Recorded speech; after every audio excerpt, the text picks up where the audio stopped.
বর্তমানে আমি আছি হিমালয় কর্ণাটক বাংলাদেশের সর্বোত্তরের জেলা পঞ্চগড়ে। আজকে পঞ্চগড়ের সব স্পট ঘুরবো আর সমস্ত কিছু আপনাদের সাথে শেয়ার করব। তো চলেন ভিডিও শুরু করা যাক। Hello guys, Nazmul Roman and welcome to my blog Panchagarh. Panchagarh বাংলাদেশের উত্তরাঞ্চলের রংপুর বিভাগের একটি জেলা ও প্রশাসনিক অঞ্চল। এটি বাংলাদেশের সর্বোত্তরের জেলা। পঞ্চগড় নামকরণের প্রসিদ্ধ একটি মত হলো, প্রাচীন পুণ্ড্রনগর রাজ্যে পঞ্চনগরী নামে একটি এলাকা ছিল।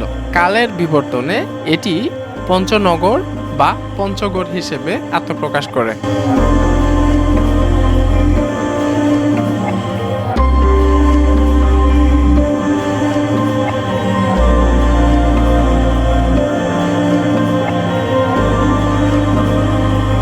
পঞ্চগড় ভ্রমণে পর্যটকদের সংখ্যা দিন দিন বেড়ে ওঠার অন্যতম কারণ পঞ্চগড় থেকে পৃথিবীর তৃতীয় বৃহত্তম পর্বতশৃঙ্গ কাঞ্চনজঙ্ঘা দেখার সুযোগ এবং ভারত সীমান্তবর্তী তেঁতুলিয়া ও বাংলাবান্ধা ভ্রমণের অন্যরকম অনুভূতি।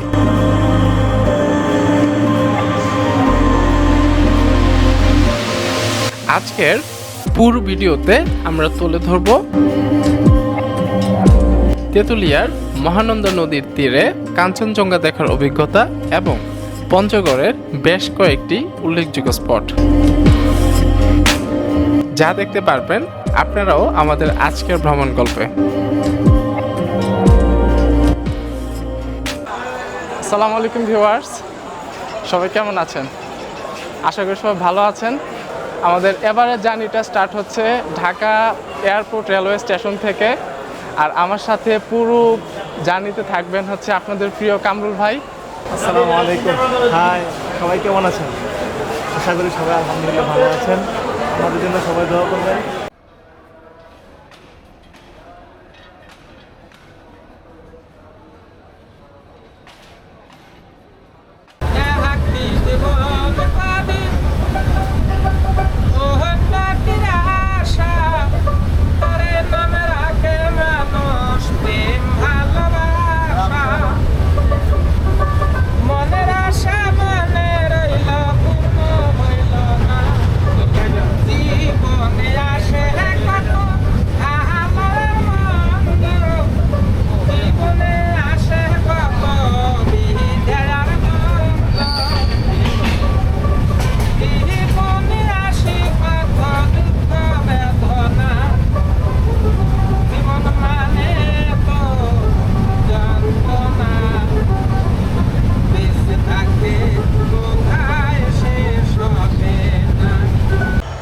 আমরা এখন আছি পঞ্চগড় রেলওয়ে স্টেশনে। এই যে এটি হচ্ছে বাংলাদেশের সর্বোত্তরের জেলা পঞ্চগড়ের লাস্ট স্টেশন। বাংলাদেশের সবথেকে দীর্ঘ রেলপথ পাড়ি দিয়ে আমরা চলে আসছি পঞ্চগড়ে। আজকে আমরা পঞ্চগড়ের সব সৌন্দর্য দেখব, আমাদের সাথেই থাকুন। অ্যাপ্রক্সিমেটলি প্রায় 650 কিলোমিটারের মতো পথ পাড়ি দিয়ে 11 ঘন্টার জার্নি শেষে আমরা অবশেষে পঞ্চগড় পৌঁছলাম। এইটা হচ্ছে সেই দ্রুতযান এক্সপ্রেস। এই ট্রেনটা দিয়ে 8:30টার ট্রেনে ঢাকা এয়ারপোর্ট রেলওয়ে স্টেশন থেকে আমরা উঠেছিলাম। এখন হচ্ছে আমরা সকালের নাস্তাটা সারবো আশেপাশে কোনো একটা হোটেল থেকে, তারপরে আমাদের পঞ্চগড় ভ্রমণটা স্টার্ট করব। আমার পিছনে যে সুন্দর মসজিদটি দেখতে পাচ্ছেন, এটি মির্জাপুর শাহী মসজিদ নামে পরিচিত।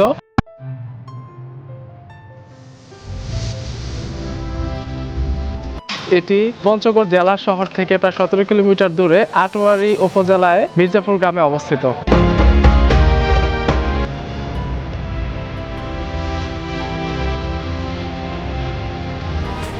মির্জাপুর গ্রামের নাম অনুসারেই এই মসজিদের নাম মির্জাপুর শাহী মসজিদ রাখা হয়েছে।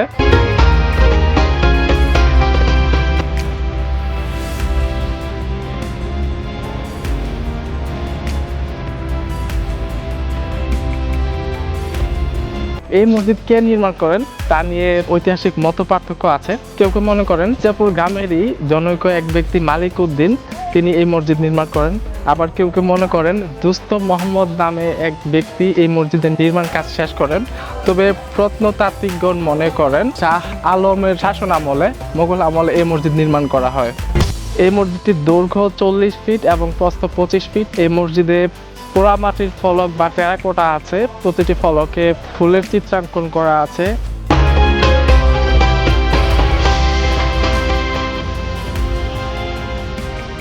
এই মসজিদে উপরে 3টি গম্বুজ আছে আর গম্বুজের উপরের দিকে কর্নারে 3টি করে মিনার আছে। এই মসজিদের বাম পাশে কয়েকটা কবর আছে। মসজিদের পাশের এই কবরগুলো আসলে কাদের সেগুলা জানা না গেলেও এই কবরগুলো কিন্তু শত শত বছরের পুরনো। আপনারা যারা পঞ্চগড় ভ্রমণে আসবেন তারা এই মসজিদটি দেখে যাবেন। এই মসজিদের যে কারুকাজ এবং চিত্রাঙ্কন এবং পোড়ামাটির যে ফলকগুলো আছে সেগুলো দেখে কিন্তু আপনাদের মন ভরে যাবে। সো যারা আপনারা পঞ্চগড় ট্যুরে আসবেন তারা অবশ্যই এই মসজিদটি দেখে যাবেন।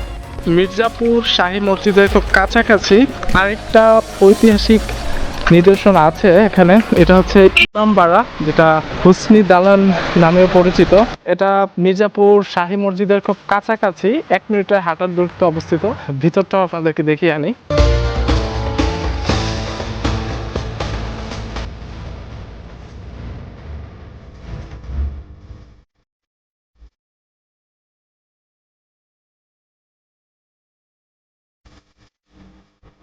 এটার উপরে খুব সুন্দর একটা গম্বুজ আছে, এটার উপরে একটা মিনার আছে। এটার পাশে কিছু জনৈক ব্যক্তির কবর দেখা যাচ্ছে, সেগুলো যে শত শত বছরের পুরনো কবর সেটা কিন্তু দেখে বোঝা যাচ্ছে। মির্জাপুর শাহী মসজিদে আসবেন তারা কিন্তু এর পাশে যে হোসনি দালানটা সেটাও কিন্তু দেখে যাবে। ভিউয়ার্স, আমরা এখন আছি পঞ্চগড়ের খুব সুন্দর একটা জায়গায়। জায়গাটার নাম মিরগড়, আর আমরা আছি মিরগড় কাঠের ব্রিজে। এই ব্রিজটা করতোয়া নদীর উপরে স্থাপন করা আছে। এরকম একটা কাঠের ব্রিজ, তাও আবার একটা নদীর উপরে। আপনারা দেখেন এই যে করতোয়া নদীর যে স্রোত, এটার উপরে কিন্তু এই সুন্দর কাঠের ব্রিজটা এটা টিকে আছে, ভাবতেই অবাক লাগে।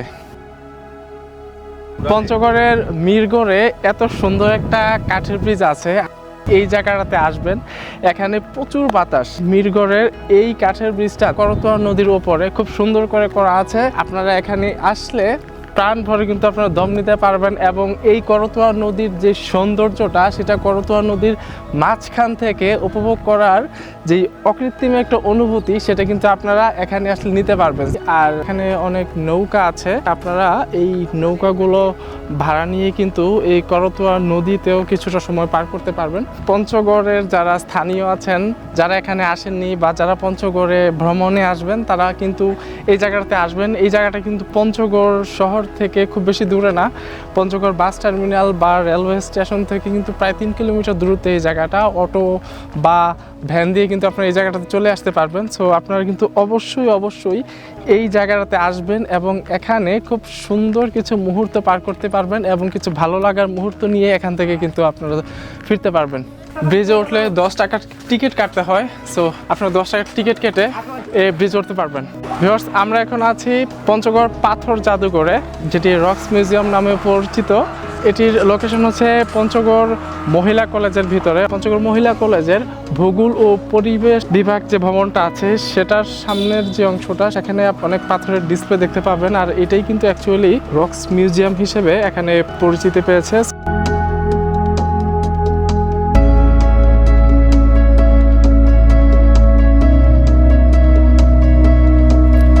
পঞ্চগড়ের রক্স মিউজিয়ামে আসলে আপনারা বড় বড় বোল্টার পাথরের অনেক সুন্দর কালেকশন দেখতে পাবেন।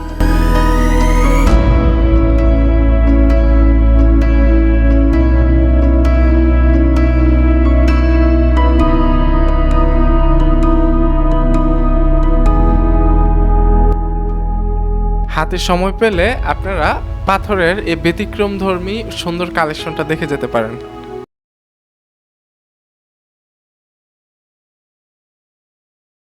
বাংলাকে রাষ্ট্রভাষা করার জন্য যারা জীবন দিয়েছিলেন, তাদের স্মরণে এই শহীদ মিনারটা খুব সুন্দর করে এখানে করা আছে। এই শহীদ মিনারটিতে বাংলা ভাষার প্রত্যেকটি বর্ণমালাকে কিন্তু খুব সুন্দর করে খোদাই করে রাখা আছে। তো আপনারা যারা পঞ্চগড়ে আসবেন, এই শহীদ মিনারটিও দেখে যাবেন জেলা পরিষদের সামনে।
এখানে শতবর্ষী অনেক গাছ আছে যেগুলোতে শত শত বানর আর বাদুড় ঝুলতে দেখা যায়।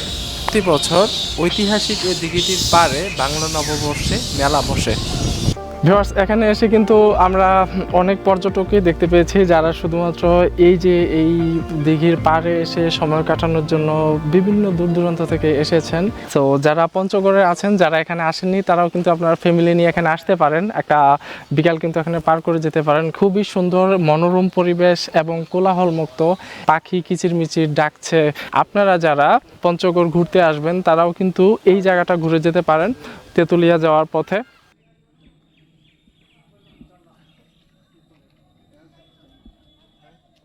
এই জেলা পরিষদ ডাকবাংলোতে আসলে আপনারা এই লাভ সাইন পাবেন, আর এই ঠিক মহানন্দা নদীর পাড়ে এখানে সময়টা অনেক সুন্দরভাবে এনজয় করতে পারবেন। আমরা তেঁতুলিয়া ডাকবাংলোর পাশে মহানন্দা নদীর তীরে আমরা এখন আছি। এর ওই পারে ভারতের যেই সীমানা প্রাচীর সেটা কিন্তু এখান থেকেই দেখা যাচ্ছে। আপনারা কিন্তু ভারতীয় সীমান্তটা খুব কাছে থেকে দেখতে পারবেন। তেঁতুলিয়া ডাকবাংলোতে আসলে কিন্তু এখানে আপনারা দাঁড়িয়ে বসে খুব সুন্দর সুন্দর ফটো কালেক্ট করতে পারবেন নিজেদের। তেঁতুলিয়া ডাকবাংলোর পাশে ঠিক মহানন্দা নদীর পাড়ের এই জায়গাটা থেকেই কিন্তু কাঞ্চনজঙ্ঘার যেই সবচেয়ে ক্রিস্টাল ক্লিয়ার ভিউটা সেটা কিন্তু পাওয়া যায়। আকাশ যদি ক্লিয়ার থাকে, মহানন্দা নদীর পাড়ে এখানে একটা সীমান্ত পিলার আছে। এখানে দেখেন, আপনাদেরকে দেখাই। এই পিলারটা, এটা কিন্তু বাংলাদেশ এবং ভারতের সীমান্ত পিলার। এই পিলারের এই পাশটা পর্যন্ত এটা বাংলাদেশ। এই যে এখানে কিন্তু বিডি লেখা আছে, আর বুঝতেই পারছেন ওই পাশটাতে হচ্ছে ভারত। আমি ওই পাশটা আপনাদেরকে দেখাচ্ছি না, কারণ এটা কিন্তু ইন্ডিয়া। মহানন্দা নদীটা এবং ওই পাড়টা পুরোটাই কিন্তু ভারতের অংশ। কামরুল ভাই অতি আগ্রহী, সো আপনাদেরকে যে ভারতের ওই অংশটা কিন্তু কামরুল ভাই আপনাদেরকে দেখিয়ে দিচ্ছে। এটা হচ্ছে ভারত বাংলাদেশ সীমান্ত পিলার। পঞ্চগড় সহ বাংলাদেশের যে সকল সীমান্তবর্তী জেলা আছে ভারতের সাথে, ওই জেলায় কিন্তু আপনার বিভিন্ন জায়গায় এই পিলারটা দেখতে পাবেন।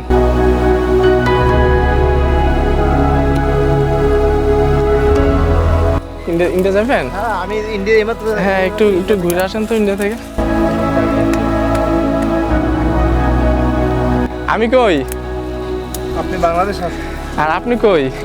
ইন্ডিয়াতে চলে আসেন। পাসপোর্ট ভিসা ছাড়া। কামরুল ভাই পাসপোর্ট ভিসা ছাড়াই কিন্তু ভারত থেকে ঘুরে চলে আসতেছে, কোনো টাকা পয়সা লাগে নাই। আল্লাহ বাঁচাইছে। বিএসএফ দেখে নাই, দেখলে আমার 12টা বাঁচা যেত। এখন কিন্তু সন্ধ্যা হয়ে গেছে। সো এই যে আপনারা দেখতে পাচ্ছেন নদীর ওই পারে যে লাইটগুলো, এগুলো হচ্ছে ভারত বর্ডারে লাইটগুলো জ্বালানো হয়েছে। আর খুব জোস একটা পরিবেশ কিন্তু সৃষ্টি হয় যখন এই লাইটের আলোগুলা মহানন্দার পানিতে রিফ্লেক্ট হয়।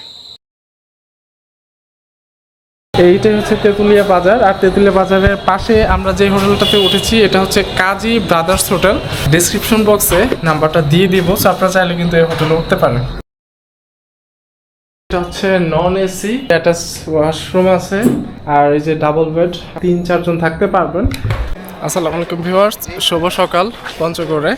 আজকে পঞ্চগড়ে আমাদের দ্বিতীয় দিন, আর আমরা এখন আছি তেঁতুলিয়া বাজারে। সকালের নাস্তাটা সেরে ফেলেছি একটা র্যান্ডম হোটেলে, আর আমরা এখন আছি বড় একটা তেঁতুল গাছের সামনে। আমাদের সাথে লোকাল এক মামা আছেন। তো মামা, কেমন আছেন? ভালো মামা। জায়গাটার নাম তেঁতুলিয়া নামকরণ কেন করা হয়েছে, এটা কি জানেন কিছু? হ্যাঁ, জানি বলতে আমরা শুনছি যে ব্রিটিশ পিরিয়ডে যে আমাদের তেঁতুলিয়ায় বাংলো আছে, রেস্ট হাউস, সেইখানে আগিলা রাজারা আসতো, রানী আসতো। আসার পরে রানী বলে তেঁতুল খাইতে পছন্দ করতো, তেঁতুলের আচার। প্রজা তেঁতুলিয়া বাজার থেকে তেঁতুলের আচার নিয়ে গেছিল। তেঁতুলের আচার খাইয়ে রানী খুব মজা পাইছিল, এই জন্যই নামকরণ তেঁতুলিয়া হয়েছে। পিরিয়ডে ভাগ হয়ে গেছে, যেমন ওই পাশে এই পাশটা বাংলা, যেমন জলপাইগুড়ি, শিলিগুড়ি, তারপরে দার্জিলিং, এগুলো সব বাংলাদেশের মধ্যেই ছিল। আচ্ছা, যে ব্রিটিশ পিরিয়ড ভাগ করছে না, ভালো ভালো জিনিসগুলো ওরাই নিয়ে নিচ্ছে। যেমন কথার কথা, আমাদের তেঁতুলিয়ার অনেক বাসিন্দা শিলিগুড়ির মধ্যে প্রভাব বাস করতেছে। আচ্ছা, আছে না? যেমন কুচবিহার, জলপাইগুড়ি, তারপরে মালদা, এগুলো সব এদিকে বাংলাদেশ ছিল। ব্রিটিশ পিরিয়ড ভাগ করে মানে এই দিকটা বাংলাদেশ ফলাইছে, ওই দিকটা ইন্ডিয়া ফলাইছে। আচ্ছা আচ্ছা। পাহাড়গুলো নিয়ে নিচ্ছে, সমতল দিয়ে দিচ্ছে, আমাদের সমতল দিয়ে দিচ্ছে। বুঝতে পারতেছি না। এই যে মামা এটা হচ্ছে তেতুলিয়া 0 পয়েন্ট না? তেঁতুলিয়া 0 পয়েন্ট। আর ঠিক এরকম একটা 0 পয়েন্ট হচ্ছে বাংলা বান্ধাতে আছে। আমরা এখন আছি তেতুলিয়ার ডাক বাংলোর সামনে। বিগত কয়েক বছর ধরে এই তেতুলিয়া থেকে বাংলা বান্ধা পর্যন্ত কয়েকটা স্পট আছে, এখান থেকে ক্লিয়ার ভাবে কাঞ্চনজঙ্ঘাকে দেখা যাচ্ছে। বছরের অল্প কিছুদিন এই ভিউটা দেখা যায়। আকাশ মেঘাচ্ছন্ন থাকার কারণে কালকেও কিন্তু আমরা কাঞ্চনজঙ্ঘার দেখা পাইনি, আজকে সকালেও কিন্তু আমরা এখানে এসেছি। এরকম একটা ভিউ এই পুরোটা অংশ জুড়েই কিন্তু অ্যাকচুয়ালি কাঞ্চনজঙ্ঘার যে পর্বত শ্রেণীটা সেটা দেখা যায়। আমরা এখন আছি যে পয়েন্টটাতে, এটা তেতুলিয়া ডাক বাংলোর খুব কাছাকাছি। আপনারা তেতুলিয়া বাজার থেকে অটো বা ভ্যানে করে যখন তেতুলিয়া ডাক বাংলোতে আসবেন, মাঝপথেই হচ্ছে এটা পড়বে আই লাভ তেতুলিয়া সাইন। এখানে আসলে আপনারা ছবি ফটো তুলতে পারবেন, তেতুলিয়ার যে স্মৃতি সেটা কিন্তু আপনারা নিয়ে যেতে পারবেন। সো আপনারা এখানে আসতে পারেন, এখানে যে স্মৃতি সেগুলো আপনারা এখান থেকে নিয়ে যেতে পারেন। সো আসবেন। আচ্ছা ভিউয়ার্স, আমরা এখান থেকে কাঞ্চনজঙ্ঘার একটা ভিউ দেখতে পাচ্ছি খালি চোখে। আপনাদেরকে আসলে বোঝাতে পারবো বা দেখাতে পারবো কিনা আমি জানি না। এই যে দেখেন এই গাছগুলোর কিছুটা উপর দিয়ে একটা সারি চলে গেছে, হালকা সাদা, একদম পাহাড়ের যে উপরের যে অংশটা খুবই ঝাপসা ভাবে এই অংশটা দিয়ে আপনার বোঝা যাচ্ছে কিছুটা। পাহাড়ের সর্বোচ্চ যে সারিগুলো আছে ওই অংশটাই কিছুটা বোঝা যাচ্ছে। এখানে আকাশ মেঘলা থাকার কারণে কিন্তু ক্লিয়ার বোঝা যাচ্ছে না খালি চোখে। আচ্ছা ভিউয়ার্স, আমরা মহানন্দার তীরে আছি। আর ওই যে আপনাদেরকে একটা জিনিস দেখাই, ওই যে দূরে দেখেন এখানে কিছু লোক টিউব দিয়ে পাথর উত্তোলন করতেছে, এখানে পাথরগুলো জমাচ্ছে। ওভাবে কিন্তু মহানন্দা থেকে এখানের মানুষরা অনেকেই পাথর উত্তোলন করে এবং এটা দিয়েই কিন্তু জীবিকা নির্বাহ করে। এখন আমরা আছি হচ্ছে বাঁশ, যেটা সবাই দেখতে আসে। এই যে দেখেন এটা হচ্ছে হলুদ বাঁশ, নর্মালি দেখা যায় না এই বাসটা অন্যান্য জায়গায়। এই বাসটা আপনারা আসলে দেখতে পারবেন। আর এখানে আরেক ধরনের বাস আছে, যেটা বোম্বাই বাস বলে। যে দেখেন এখানে কিন্তু আরো পর্যটক আসছেন দেখতে, এখানে দেখতে আসেন যারা পঞ্চগড় আসে এই বাসগুলো কিন্তু দেখে যান। দেখেন কি মোটা এই বাসটা, বোম্বাই বাস বলে এগুলোকে। আপনারা পঞ্চগড়ে আসলে, বিশেষ করে তেঁতুলিয়া আসলে এই বাসগুলো দেখে যেতে পারেন। আমরা এখন আছি তেতুলিয়া বাজারের খুব কাছে, আর এটা হচ্ছে মালটা বাগান। এই এখানে আসলে আপনারা কিন্তু গাছ পাকা মালটা দেখতে পাবেন। এটা তো মালটা নাকি কমলা? এটা কমলা, এটা কমলা না, একদম গাছে পাকা, খুব রেয়ার। কারণ মালটা বাগান বা কমলা বাগান কিন্তু সব জায়গায় দেখা যায় না। ছোট সাইজের যে কমলা গুলা, চায়না কমলা বলে, এগুলাকে খুব ছোট সাইজেই কিন্তু পেকে যায়, তারপরে বাজারজাত করা হয়। অসম্ভব সুন্দর একটা বাগান পঞ্চগড়ের এই জায়গাটা।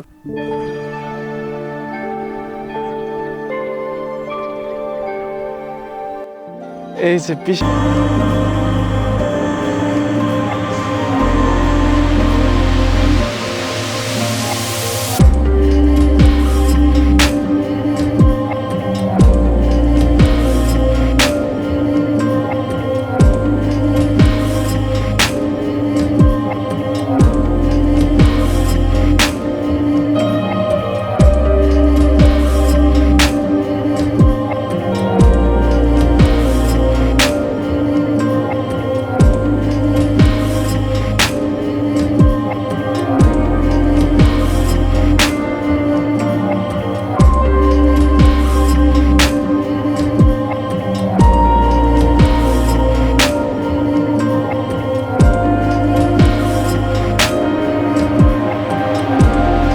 পঞ্চগড়ে যারা আসবেন তারা পঞ্চগড়ে যে সমতল ভূমির চা বাগানগুলা সেগুলা দেখতে পাবেন। দেখেন এখানে কিন্তু এই যে প্রচুর আম গাছ লাগানো আছে, আম বাগান চা বাগান একসাথে, যেটা হচ্ছে খুব রেয়ার একটা সিন। এই পঞ্চগড়ে আসলে কিন্তু আপনারা এই সিনটা দেখতে পারবেন। সো পঞ্চগড়ে আসলে এই বড়বিল্লা হোটেলে আপনারা আসবেন। এই ভিউ পয়েন্টটা থেকে এই লেকের যে ভিউটা, বাংলাদেশের চা বাগান এবং ভারত সীমান্তের যে চা বাগানগুলো আছে ওইটাও কিন্তু আপনারা এখানে দেখতে পারবেন এবং এখান থেকে অনেক সুন্দর কিন্তু ফটো সেশন করতে পারবেন। এক কাপ চা হাতে এই যে এই ভিউ পয়েন্টটাতে বসে এইরকম একটা ভিউ দেখতে হলে আপনাদেরকে কিন্তু এই বড়বিল্লা হোটেলে আসতে হবে। এখানে আপনারা সব ধরনের চা পাবেন, যে কোনো একটা চা অর্ডার করে চায়ের চুমুক কিন্তু আপনারা এই ভিউটা নিতে পারবেন। আমরা বাংলা বান্দার দিকে যাচ্ছি। এটা হচ্ছে বাংলা বান্দা স্থলবন্দর 2 নম্বর গেট। আচ্ছা, প্রশাসনিক ভবন, যত প্রশাসনিক কাজগুলো আছে এখানে সব শেষ করে। আচ্ছা, এখানে একটা বিশাল সাইনবোর্ড দিয়ে রাখছে। 286 কিলোমিটার ভুটান। এখান থেকে সিকিম হচ্ছে 154 কিলোমিটার, 150 কিলোমিটার, আর থিম্পু মানে হচ্ছে ভুটান 286 কিলোমিটার, আর নেপাল হচ্ছে 494, মানে এখানে 3টা দেশ। আপনি ইন্ডিয়া, নেপাল, ভুটান সবগুলাই কিন্তু 500 কিলোমিটারের মধ্যে। Siliguri 16 kilometre, Darjeeling 77 kilometre, Gangtok 133 kilometre এখান থেকে। একদম উত্তরবঙ্গের সর্বশেষ সীমান্ত। আমরা বর্তমানে আছি হচ্ছে বাংলাবান্ধা জিরো পয়েন্টের সামনে। ওইটাই হচ্ছে বাংলাবান্ধা জিরো পয়েন্ট। বাট এখন বাজে হচ্ছে 12:30, এখন ঢুকতে দিচ্ছে না। 2 ঘন্টা অপেক্ষা করতে হবে। হ্যাঁ, 2:30 থেকে এটা হচ্ছে সর্বসাধারণের জন্য উন্মুক্ত করে দেওয়া হবে। এটার দিকে আমরা হচ্ছে ওখানে প্রবেশ করব আর আপনাদেরকে ওই জায়গাটা দেখাবো।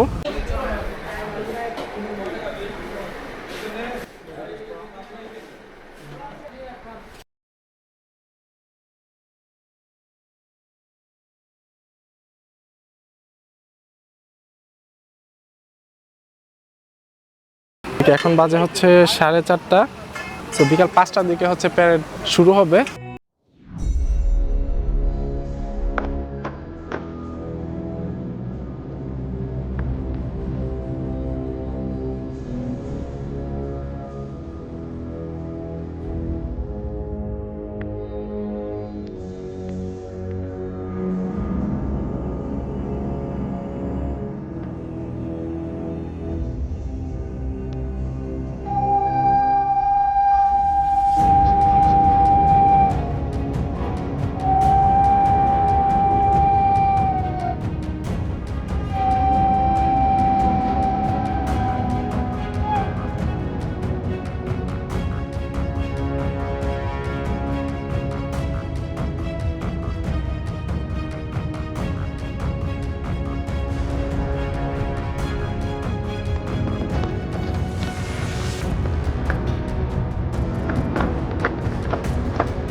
ভিউয়ার্স, এখানে বিজিবি এবং বিএসএফ তাদের মধ্যে একটা যৌথ মহড়া হয়, যেটা হচ্ছে বাংলাদেশ এবং তার প্রতিবেশী দেশ ভারতের মধ্যে যে ভ্রাতৃত্বপূর্ণ সম্পর্ক, সেটাকে আসলে প্রতীক।